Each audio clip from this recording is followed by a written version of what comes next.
You can know all the theology and all the Bible you want to know, but if you can't connect that with real people, where they are in their real life situations, your knowledge does you absolutely no good at all. So that's why I say theology matters, but not as much as you think it does. If you can't connect it to real people in their situations, all of that theological acumen that you have won't help you at all. Welcome back to Ministry Now. Typically, when we think about ministry skills, we think about tasks like Bible study and message preparation, or counseling and discipleship, or personal evangelism. All vital to the church, of course, but it might surprise you to learn that many in ministry require skills and abilities that we might not call spiritual, but serve the local church in indispensable ways. Travis Kerns is Associate Professor of Apologetics and World Religions here at Southwestern. He has considerable ministry experience in missions and church planting, and he's worn many hats in his life. And now he's preparing seminary students to step into the wide variety of situations in missions and church planting. Dr. Kerns, thank you for being with us. Yeah, thanks for having me on. So tell us a little bit about your personal experiences in ministry and everything that you've done. Yeah, so having grown up in South Carolina in what's really the buckle of the Bible Belt, I had a lot of opportunities growing up to be involved in ministry. So I interned some in my youth group and grew up in a large church, so plenty of opportunities to serve there. But once I got into college and felt a calling to ministry as a vocation, then that's when really kind of full-time work really kicked in. So I started out as a children's pastor, so pastor for children at a church in my hometown, and then moved after college into a position at another church in my hometown, serving as associate pastor for youth and education. So I had one of those dreaded dual role jobs where your job really is the number 13 on the job description, which is other duties as assigned by the pastor. You kind of take everything on. So I was doing everything from adult discipleship to youth studies on Wednesday night to ordering Sunday school material. We moved to Louisville in 2001. I served at Highview Baptist there, where Kevin Ezell was pastor for a while, served with him in a pastoral internship for a few years. And then I went and pastored. I was a senior pastor for 5 years in Louisville, and then served as a deacon in a local church. And while I was a deacon, served as the chairman of our pulpit search committee. So I've been really on both sides of the fence, so to speak, in church life. And in 2013, we moved to Salt Lake City, and I served the North American Mission Board as the lead missiologist for Salt Lake City, and then served the Utah-Idaho Southern Baptist Convention as one of the 2 lead missiologists for the rest of Utah and all of Idaho. So that gave us an 1,100-mile area. Just to give our viewers and listeners a sense of the space there, Texas is 900 miles east to west across. You take that and turn it north to south, you can fit it inside Utah, Idaho. That's how much land there is there. So a lot of area, but worked with missionaries there, was just a regional leader for NAM. But then in 2018, our family, along with 2 others, planted a church in Salt Lake. So we've done everything from ministry to children to starting a church to being a senior pastor, you name it. And unless it involves leading music in a local church, which nobody would want me to do, then I've been there, done that. So when we talk about church planting, and it's not often something that we hear about in terms of the day-to-day, what does a typical work week look like for a church planter? Do you have a typical work week? Like, what do you actually do? Yeah, that's a great question. So a lot of people think, especially when we have new planters come to Utah or Idaho, a lot of new planters would ask the same question. Well, what do I do every day? And a lot of people seem to think that a church planter just goes to the same Starbucks every day at the same time and meets the same people and the same employees and eventually has a chance to share the gospel, or goes to the same local shop, same time, same day of the week, every week. But really, that's not what church planting is about. To say that there's a typical day in church planting would be a complete misunderstanding of what church planting actually is. There is no such thing as a typical day, because your day can range from in planting, especially if you don't have your own facility, which most of our planters in Utah and Idaho did not have their own facility. They had rented spaces. You can see everything from in the morning, dealing with lease agreements and rental agreements, or variances from the city to be able to meet in a certain place. And at lunch, you might be meeting with a guy or a lady who's considering becoming a believer. And then later that afternoon, you might be meeting with a small group of people you're discipling. And then that night, you might be leading a small group for the church, or spending time with your family, because the average age for a church planter with the North American Mission Board is 35. So most of them are going to be not newly married, but fairly newly married. Probably are going to have kids that are elementary and middle school age. So there's really no average day. It really can range, as I mentioned, from dealing with legal issues.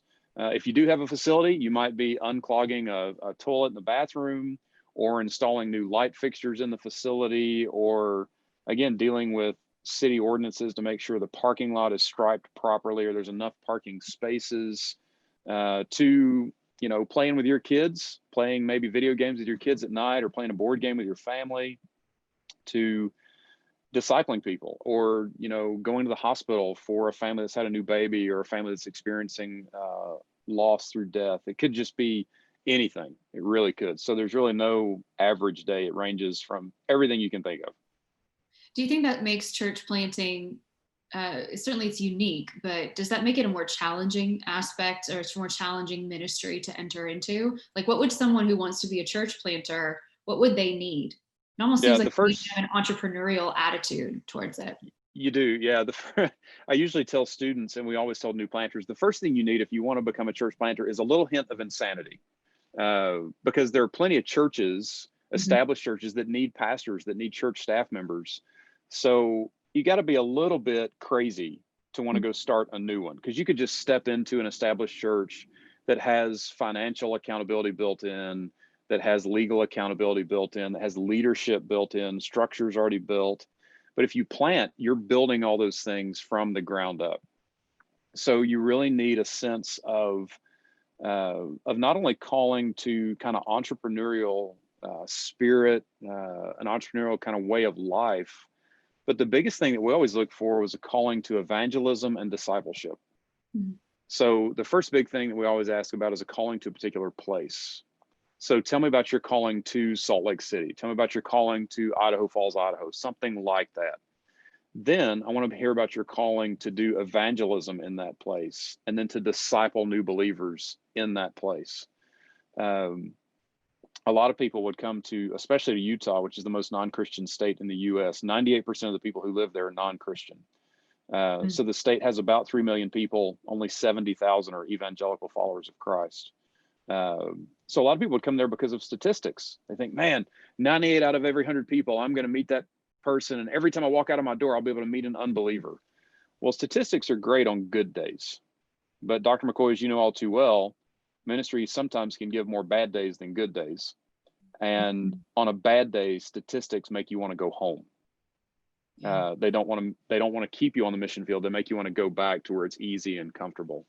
So if they're called to the place and called to evangelism and discipleship, that's the biggest thing we always look for. But yeah, you got to be a self-starter as well. Unbelievers won't just, unless you're calling the LDS church to get Mormon missionaries to show up on your doorstep, unbelievers are not going to show up on your doorstep and just say, hey, tell us about Jesus. You got to go find them. You've got to find out where they are. You've got to find what missiologists call the third place. First place is home. Second place is work. Third place is play. So where do people hang out outside of home and work? And sometimes that can be difficult to do. So there's community exegesis involved. There's cultural exegesis. All those things are involved, and you have to be a self-starter to be able to find those. Community and cultural exegesis, what do you mean by that? So again, just finding out where that third place is. So one of the big things we found in Salt Lake, especially among our Hispanic community, is Hispanic people in Salt Lake City love to play soccer. And they would usually play soccer on Saturday morning and Sunday mornings.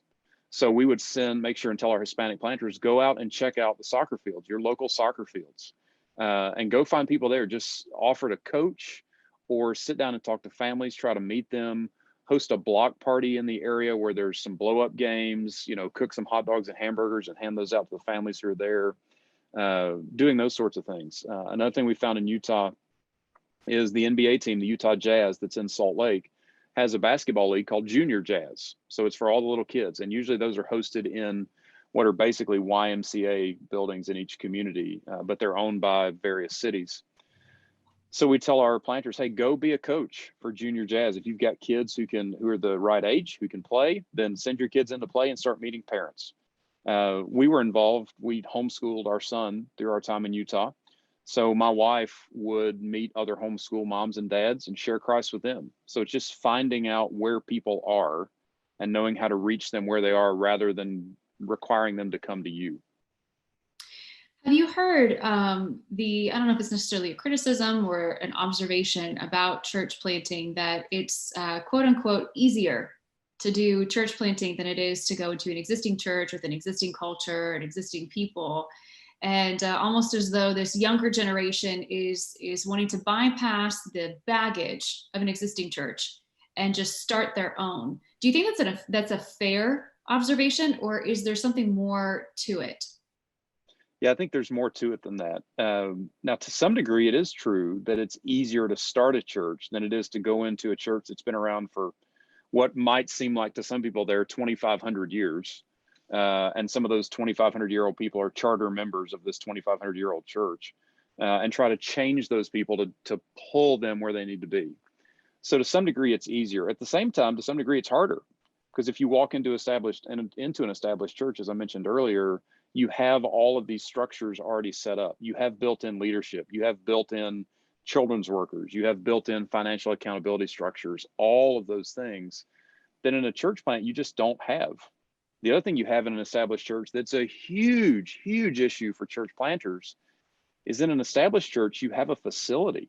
Mm-hmm. We have a guy, or had a guy in San Francisco, a NAM endorsed church planter, who was paying upwards of $40,000 a month just to rent a facility in downtown San Francisco. Established churches don't have to worry about that because they've already got their facility, unless you have this massive monstrosity of a structure, but then you've got huge numbers of people to be able to pay for it. Mm-hmm. In a church plant, the average church plant probably has 50 to 100 people in it. You can't afford a $40,000 a month rent payment. So that's a big, big issue. So yeah, it's not easier or harder. I think it's just different. It's two completely different things. There is this, as you mentioned, Dr. McCoy, there is this kind of desire for either my generation or one generation below me to kind of bypass all the structure and just do something different, because they think that's going to be easier. They think the grass is greener on the other side, right? One thing I love telling potential church planters is the grass looks greener on the other side because there are more cow patties in that pasture to fertilize the field. So you have the same problems on just a good Texas analogy for us, right? That's pretty good. Yeah, you have the same problems on the other side of the fence, but it looks better just because there's going to be more problems than you expect. There's something is always going to come up. Yep. That's good. Back to your personal experience. So when you graduated from seminary and were launching into church planting ministry, you were already very theologically prepared. But if you could go back in time and tell pre-church planting you the skills that you would have needed to be prepared for that you didn't know you were going to need, what would those be? Oh boy, probably the biggest one is theology matters, but not as much as you think it does. So when I was in seminary, that's a big one to say at a seminary podcast. I know. Look out. I'll nuance it here for us. Okay, right? So flame thrown. when I was in seminary, I thought, oh man, theology is what. The more theology I read, people will just listen to me speak. I'm so theologically accurate, and I know so much theology. They'll just grab onto the vision and they'll run with it. Oh boy, I couldn't be more wrong. Could not have been more wrong, especially in church planting ministry, because you could say in a church plant, well, you all know the story of Jonah and the great fish, and they have no clue what you're talking about. They don't even know who Jonah is. So I would go back and tell my seminary self, and I would say the same thing to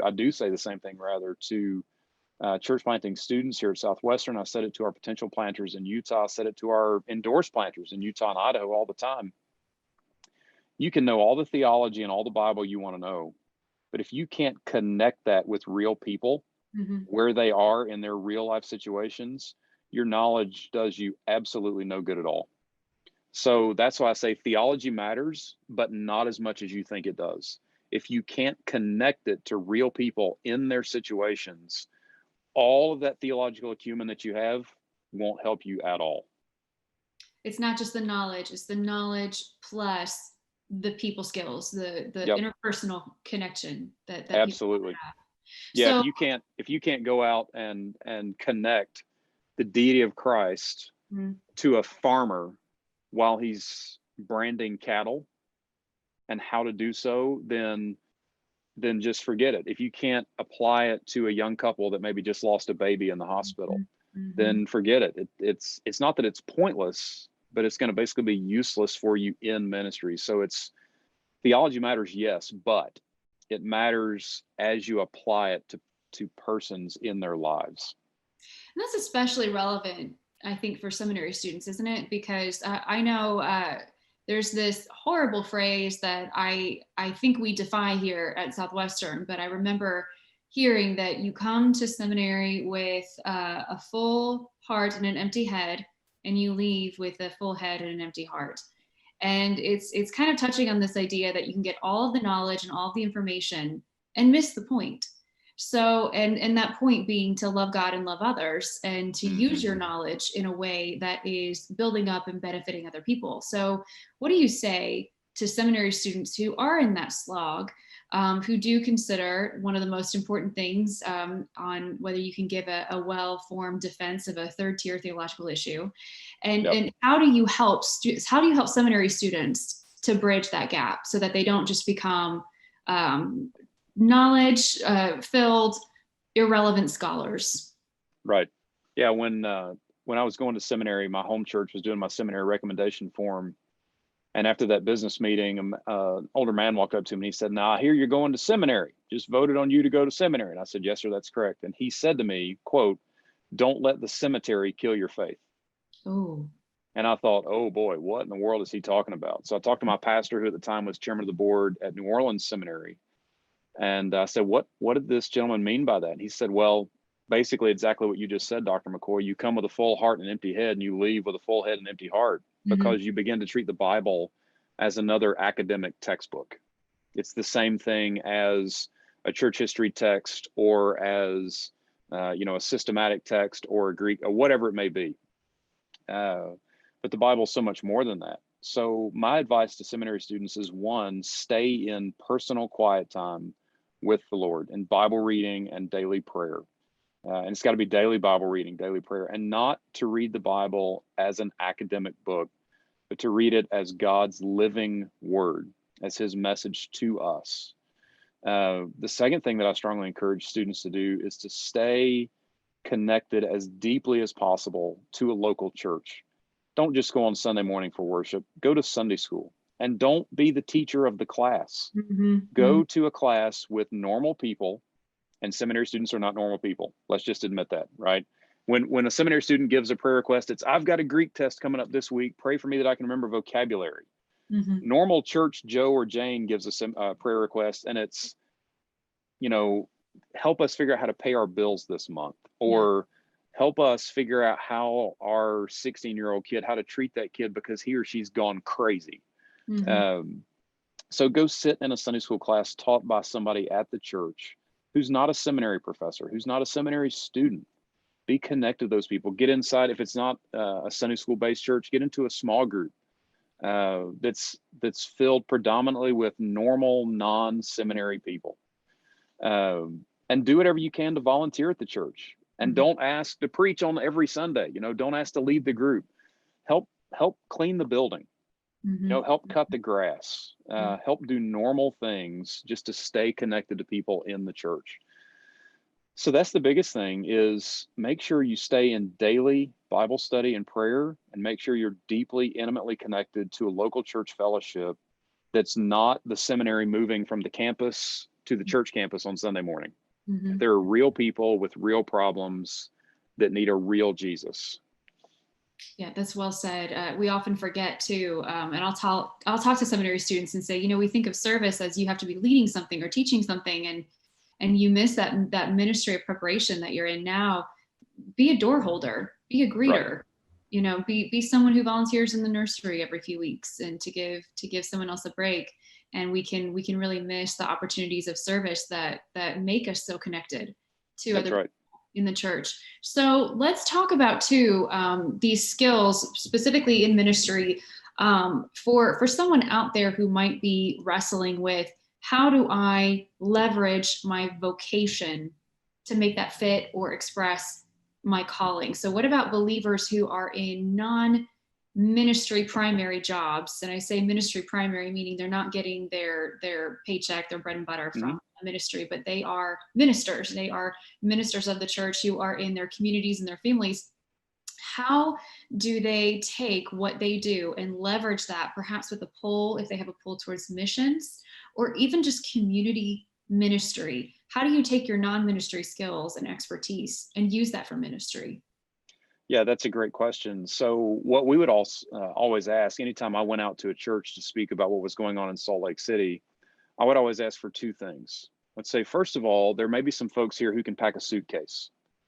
Come and spend a week with us in Salt Lake City with a missionary who's there. Maybe spend 2 weeks. Maybe there's a college student here who could spend a summer or a winter break with a missionary. Pack a suitcase, come and spend some time with us. Let's see what's happening.